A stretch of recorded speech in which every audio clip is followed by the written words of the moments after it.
এই আসলাম ছোট ভাইয়ের বাড়িতে। এইটা হচ্ছে দেখুন কি সুন্দর বাগান করেছে। এইটা হচ্ছে আমলকি গাছ।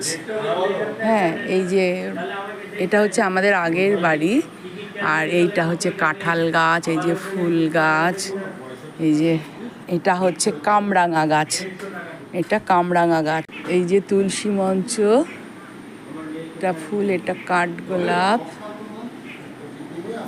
দেখো হচ্ছে সবজি বাগান, তো সুন্দর ঢ্যাঁড়স হচ্ছে, চাল কুমড়ো গাছে চাল কুমড়ো হচ্ছে। এবার ওই যে ঝিঙে গাছ দেখুন দেয়াল দিয়ে উঠেছে, কত সুন্দর সবজি এখানে। যা সবজির দাম, আমরা তো প্রায় এখান থেকে শাক নিয়ে যাই। ভেন্ডি, বেগুন, কত বেগুন হয়েছে, লঙ্কা, অনেক সবজি এখানে আছে। এখন যা দাম সবজির,